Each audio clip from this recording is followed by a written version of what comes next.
Does anger truly make a man stronger, or does it slowly break him from within? On the edge of a town from an old era lived a man who was hardworking and intelligent. But he had one weakness: he got extremely angry.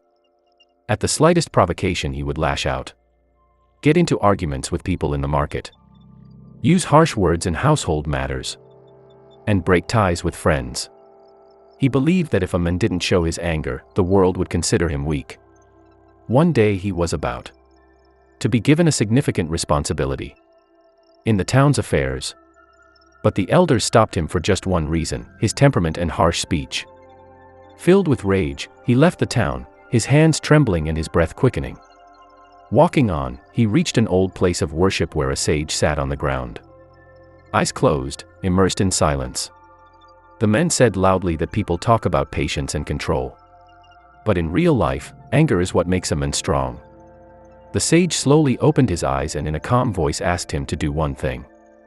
The sage placed a burning torch in his hand and said that as long as anger remains inside him, he should hold on to it.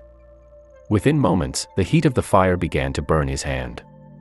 And writhing in pain, he cried out that he would now drop the torch. Then the sage said that anger is just like this fire, man thinks he is keeping it under his control, when in reality, that same fire is burning him from within. Hearing this, the men fell silent.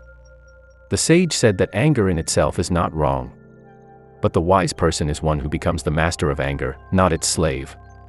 He then said something that struck deep in the man's heart: strength lies not in shouting, but in self-control.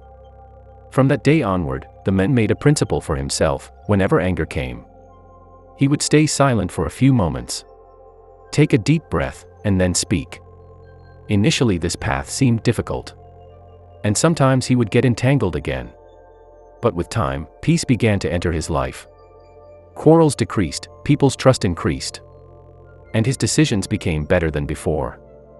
After some time, when it was the same town and the same people, the man's temperament had changed, and he received the responsibility that had previously been withheld. In the evening, he went back to that place of worship. The sage was not there, but these words were written in the soil: he who conquers his anger truly conquers life. Because anger is not strength, real strength is controlling oneself.